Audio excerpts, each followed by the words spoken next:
palestra de hoje vai falar sobre esse livro aqui, ó, O Evangelho segundo o Espiritismo. Mas antes de começar a palestra, eu quero fazer um comentário. Sabe essa oração que o irmão leu aqui na frente? A oração de Bezerra de Menezes?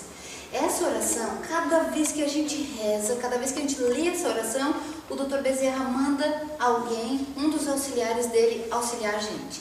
Então, quando lá na tua casa você estiver meio desesperado, tem uma criança doente, alguém ficou meio mal, ou está deprimida, algum aperto assim desse, do corpo físico ou espiritual, reza essa oração. Pega na internet, pega em algum livrinho, mantém com você essa oração, porque é só abrir e rezar. Ele prometeu que quem chamasse por ele estaria presente. Então, se apurou, tá com uma dor de cabeça, tá com uma dor, vai fazer um exame, tá com medo, tá nervoso, lê essa oração do Bezerra de Menezes. Ele prometeu que ia mandar alguém e ele não falha. Esses espíritos bem elevados assim, eles não falham com a gente. A gente falha. A gente promete que vai num lugar e não vai. A gente promete para fulano que vai fazer uma coisa e não faz. Mas eles não. Prometeu, cumpriu. Ele é tão elevado, o Dr. Bezerra de Menezes, que ele já tinha condições de ir para planetas bem mais adiantados, para ir para outros lugares mais elevados, e ele não quis, por amor. Ele disse, enquanto houvesse pessoas sofrendo na Terra e ele pudesse ajudar, ele ia ficar por aqui ajudando. Então vamos aproveitar. Bem, vamos agora para a nossa palestra. A palestra de hoje é sobre o Evangelho segundo o Espiritismo, porque o Evangelho está de aniversário.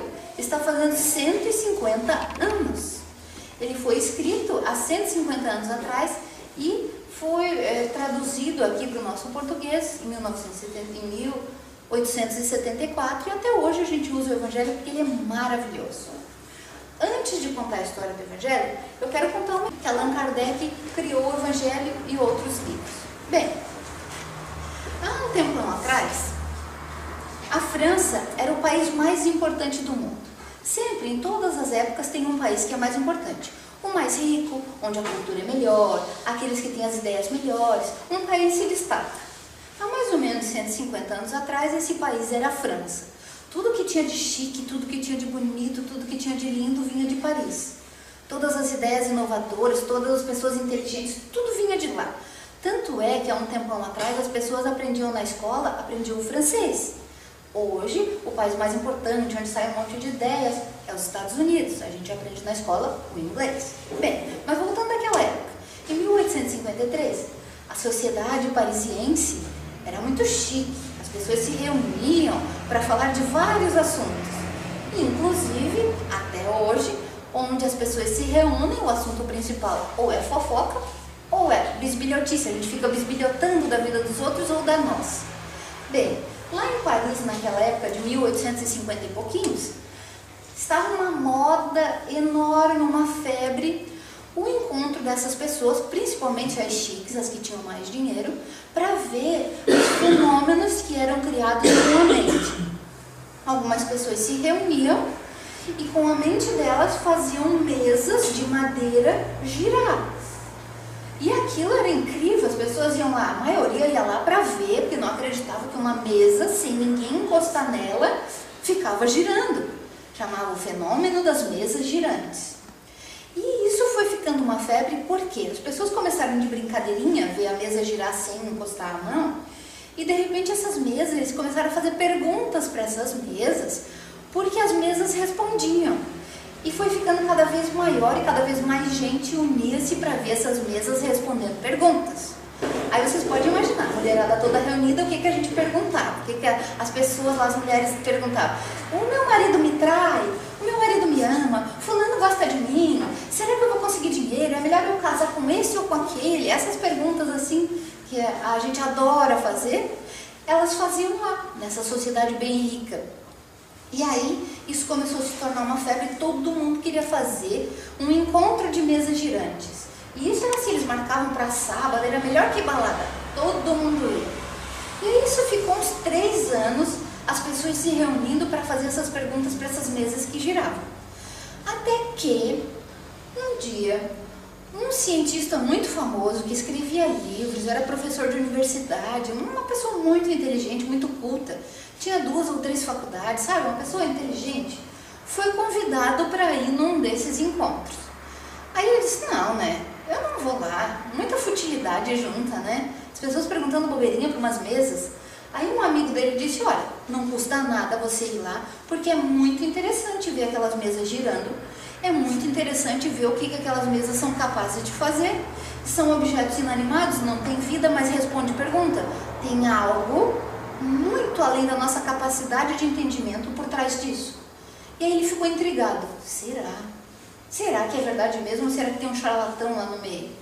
Bem, aí em 1853 ele foi convidado por uma distinta senhora lá da sociedade parisiense para ir na casa dela. Olha, amanhã eu vou fazer um encontro de mesas girantes lá na minha casa e eu gostaria muito que o senhor fosse lá. Ele foi. O nome do homem a gente conhece, é o seu Hippolyte Léon Denisard Rivail, o Allan Kardec que a gente conhece. Esse era o cara. E ele foi convidado para ir lá ver. Chegou lá, como toda pessoa desconfiada, eu vou ficar aqui no cantinho mesmo. Não, vocês podem ir fazendo, eu vou ficar aqui olhando. De repente, aquela mesa começou a falar. Ela não falava com a boca, ela dava pancadinhas. Eles começaram a colocar assim, um lado uma plaquinha escrito sim, outro lado a plaquinha escrito não. Daí faziam perguntas do tipo, a meia que eu estou usando embaixo da minha bota é azul? A mesa dava um cliquinho aqui, sim. Ela dizia sim, tirava a bota, a meia era azul, a mesa acertou. Faziam perguntas assim, quando eu era criança eu tinha um cavalo branco? A mesa gritava, não, e a pessoa confirmava sim ou não. E aquilo foi ficando interessante. Eles diziam, mas não é possível, se ninguém encosta a mão nessa mesa, se essa mesa está acertando as perguntas, eu vou fazer uma pergunta mais inteligente. E começou a fazer perguntas mais inteligentes e a mesa respondia. Perguntas que ele sabia a resposta. E a mesa respondia. E as pessoas ali não sabiam as respostas. Vamos dizer que ele perguntasse uma coisa lá da faculdade, lá do curso que ele dava. Ele era professor de ciências na faculdade. E ele perguntava cada vez coisas mais interessantes e ele foi ficando intrigado com aquilo. Não é possível. Ou tem alguém mexendo nessa mesa, mas na época não existia nem eletricidade, não existia um monte de coisas, como é que essa mesa respondia? E cada vez mais ele foi ficando intrigado, ficou até o final do evento. Chegou no final e perguntou para a dona da casa, a senhora vai fazer outro encontro desses? Sim, podemos fazer no sábado que vem, é divertidíssimo, as pessoas adoram. Eu posso vir? Pode. E assim ele foi. 11 meses ele ficou estudando essa mesa e não chegava a uma conclusão como é que a mesa respondia. E aí ele começou a estudar outras ciências. De repente, quando ele começou a fazer esses encontros, não com o fim de teatro, não com o fim de encontrar pessoas, não com o fim de dar show, começou a fazer os encontros para estudar. A casa dele era pequena, então lá não dava. Tinha uma casa de outra pessoa que era um pouco maior, emprestou para ele. Começaram a fazer esses encontros lá para ele estudar. Ele chegou à conclusão que a mesa não podia estar respondendo. Então ele podia trocar a mesa por uma cestinha. Vamos dizer uma cestinha dessas aqui, A cestinha começou a responder, mas só se tivesse algumas pessoas ali. Ou essa, ou aquela. Se trocasse as pessoas, a cestinha não respondia. Aí ele chegou à conclusão, então existem algumas pessoas que movem isso ali, que fazem responder. São os médiums. Ele ficou estudando por 2 anos. E o que acabou acontecendo? Ele passou dessa cestinha, ele amarrava um lápis na cestinha, e se algumas pessoas estavam ali perto, com aquele lápis amarrado, o lápis escrevia sozinho. Não era a cesta mais que dava a resposta. Ele achou mais prático botar um lápis, porque demorava demais para escrever uma frase. Ele começou a botar o alfabeto ali. Igual aquela brincadeira do copo. Vocês conhecem a brincadeira do copo? Que o copo vai andando e respondendo as perguntas, ele vai se deslocando até cada letra, até formar uma frase. E ele começou a fazer, amarrou esse lápis ali, o lápis escrevia sozinho. Não era o médium que pegava o lápis e escrevia, era uma cesta.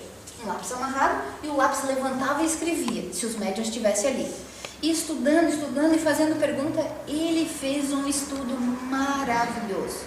Ele chegou à conclusão, então, existem espíritos, esses espíritos são muito inteligentes, eles podem se comunicar conosco. Não precisa da intervenção de uma pessoa, não é a ideia da pessoa encarnada ali, porque não era o médium que escrevia com a mão dele, era uma cesta, o médium passava a energia dele para a cesta e a cesta escrevia, e ele foi concluindo que era um universo maravilhoso que podia responder às perguntas. Eram os espíritos. Ele começou a escrever, pegou alguns desses médiums, eram pessoas jovens, eram 10 médiums que ele utilizava, principalmente 3 médiums eram as melhores. 3 meninas de 14 a 18 anos, que eram filhas dessas pessoas que emprestavam a casa para ele fazer os eventos. Essas meninas começavam a escrever e ele conseguiu escrever o Livro dos Espíritos. Na verdade, não foi ele que escreveu, tanto é que ele não assina a obra. Ele pegou toda essa informação que ele estava recebendo das respostas, tudo que ele tinha dúvida na cabeça dele, tudo que ele imaginava, e foi organizando, porque ele era cientista, ele trabalhava na faculdade fazendo isso, ele era pesquisador. Os pesquisadores são muito organizados e ele era muito inteligente.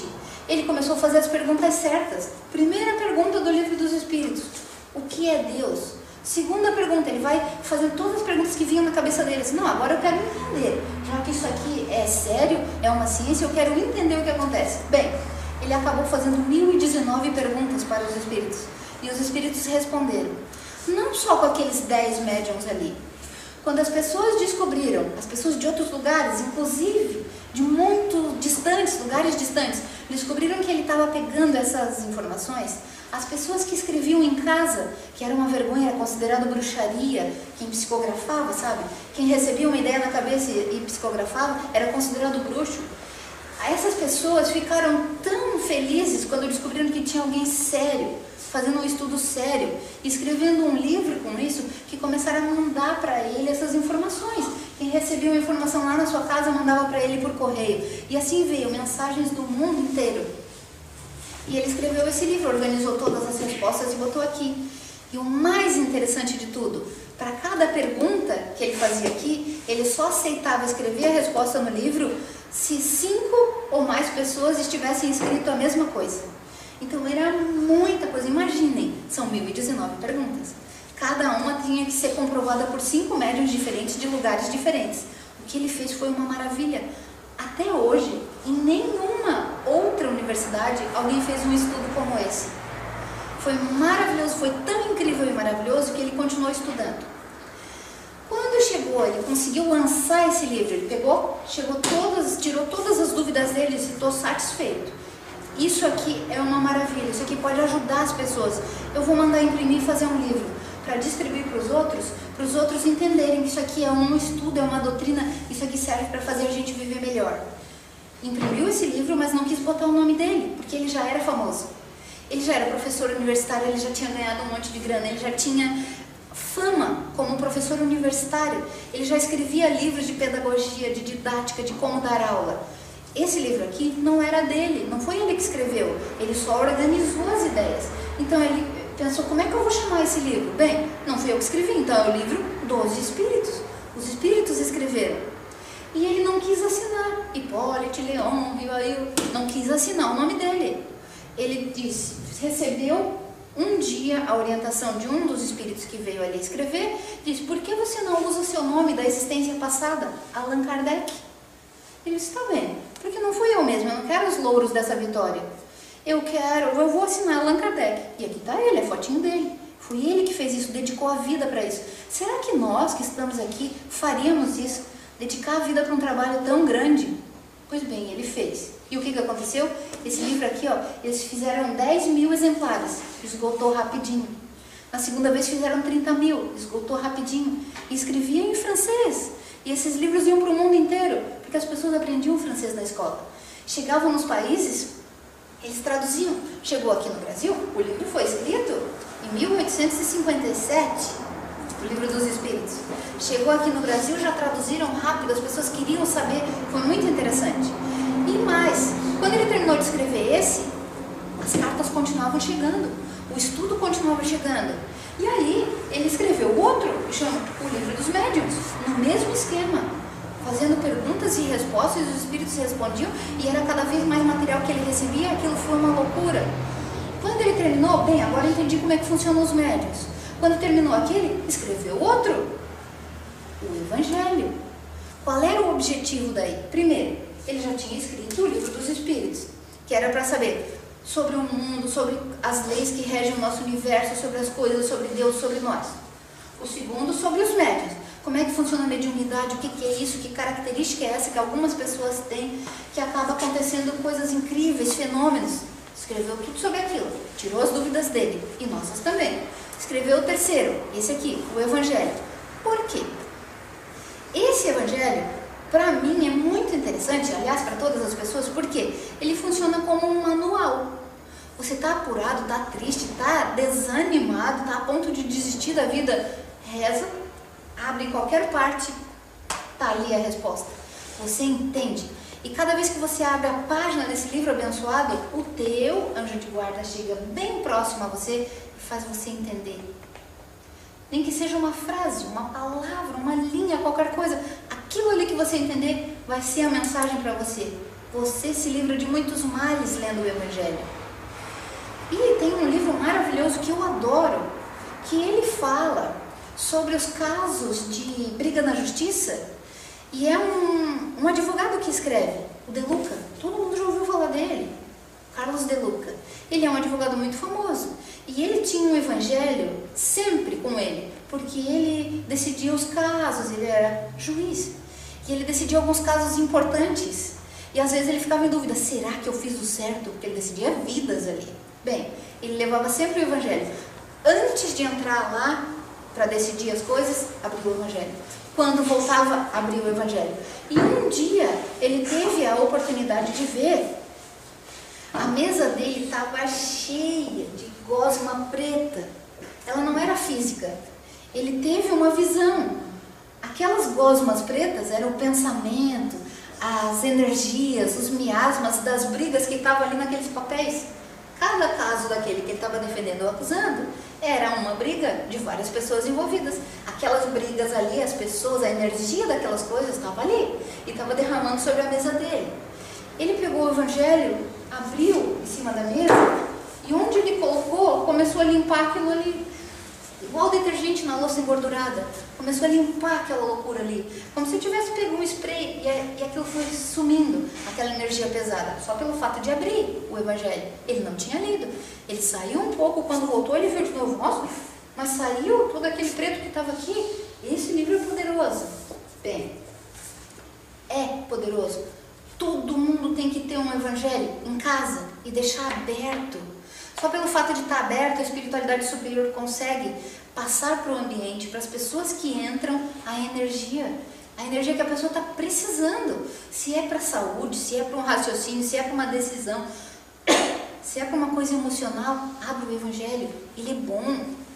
Bem, voltando lá ao caso, para que o Allan Kardec escreveu esse evangelho? Por quê? Ele era cientista, então ele conhecia a ciência. Ele sabe que a ciência é fria e calculista. Ele agora estava se interessando pela religião, porque ele tinha acabado de compilar os dados e uma religião tinha surgido. A religião, ela é confiada, ela é escrita pelas palavras de Jesus. Toda religião é baseada nas palavras de Jesus, no Evangelho, na Bíblia. O que ele fez? Pegou a Bíblia, a parte que os evangelistas falavam, que é o Novo Testamento, começou a estudar a Bíblia, aqueles escritos do Novo Testamento, à luz da ciência, porque ele tinha as duas coisas. Agora ele já conhecia a religião e conhecia muito bem a ciência. Pegou aquelas questões básicas e começou a fazer perguntas para esses espíritos. Ele levou a vida dele fazendo isso. Essas perguntas, essas respostas, essas explicações, ele escreveu aqui, ó. Esse livro é o mesmo da Bíblia? É. A mesma parte do Novo Testamento, onde estão os casos de Jesus, aquelas historinhas, as parábolas, está tudo aqui, com a explicação embaixo. Então sempre tem uma parábola e a explicação, o escrito de algum evangelista, porque alguns dos apóstolos deles tinham maior facilidade para escrever. Então eles escreveram para a gente não esquecer os ensinos. Depois que Jesus morreu, eles ficaram com medo que as pessoas esquecessem o que ele tinha deixado, os ensinamentos tão maravilhosos. Começaram a escrever. Ô fulano, escreve, tu não foi lá com Jesus lá naquele dia? Então escreve o que ele falou. Ô Beltrano, tu não foi lá? E começaram a escrever. Deu origem ao Novo Testamento. E esse Novo Testamento virou uma parte da Bíblia e virou material de estudo aqui do Evangelho segundo o Espiritismo. Em 2014, esse abençoado Evangelho está fazendo 150 anos. E é para isso que a Federação Espírita diz pra gente, todo espírita que se preza tem que ler as obras básicas, principalmente o Evangelho, o Livro dos Espíritos, o Livro dos Médiuns.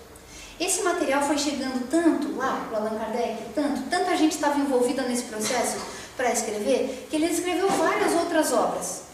Até quando ele desencarnou, não tinha mais fluido vital. Morreu, desencarnou. Ele tinha material suficiente lá na casa dele para escrever outro livro. E aí eles compilaram, os seguidores deles mandaram imprimir esse outro livro, que chama Obras Póstumas. Às vezes a gente não entende esses nomes complicados. Por que chamaram um livro de obras póstumas? Porque era o que ele estava estudando antes de morrer. Só que ele morreu, foi publicado depois que ele morreu. Aí chamaram de obras póstumas. São todos os livros que toda casa espírita tem e todo espírita que quer ser feliz, que quer melhorar a sua vida, deveria ler. São todas essas obras básicas do espiritismo. Aí eu pergunto, o espiritismo nasceu com o Livro dos Espíritos? Na verdade, a informação, sim, a informação organizada, tudo aqui dentro. Mas já existiam espíritos, é óbvio.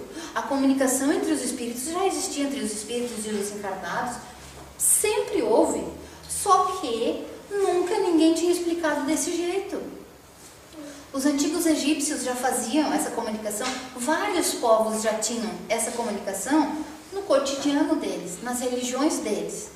Agora, explicadinho desse jeito aqui, de um jeito fácil, óbvio, que a gente entende, foi mesmo com o lançamento desse livro, o Livro dos Espíritos. E quem está comemorando o Livro dos Espíritos fez 150 anos, há 7 anos atrás. E esse ano é a vez do nosso Evangelho segundo o Espiritismo. Então, se você não tem o Evangelho ainda, aproveite. As casas espíritas vendem, ele tem até um preço bem acessível. Leve para casa esse livro, ele é maravilhoso.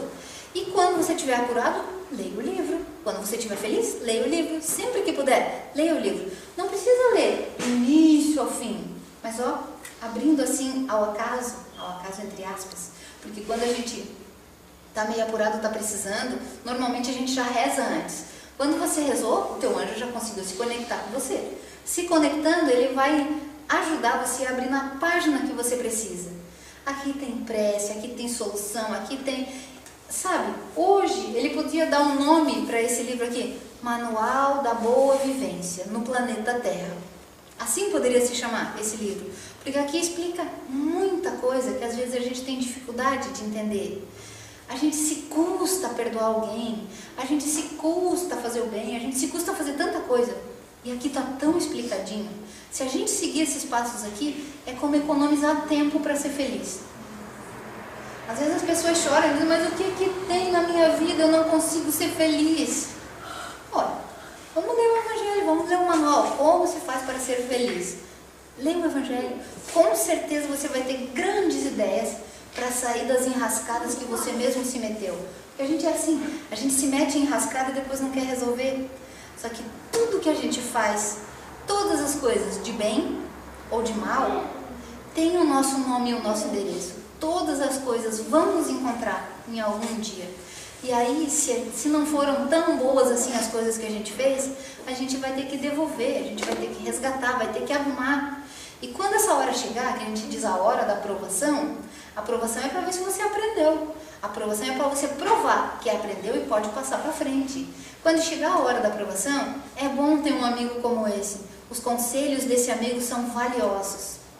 E que a gente consiga, a partir de hoje, ler esse livro com gosto, deixá-lo aberto lá na cozinha, deixar aberto em casa ou no trabalho, onde a gente se incomoda mais. Então tenha sempre à mão o Evangelho segundo o Espiritismo, ele é o melhor amigo, depois do teu anjo de guarda, o melhor amigo que você pode ter, aquele que dá conselhos certos. Que assim seja. Muito obrigada.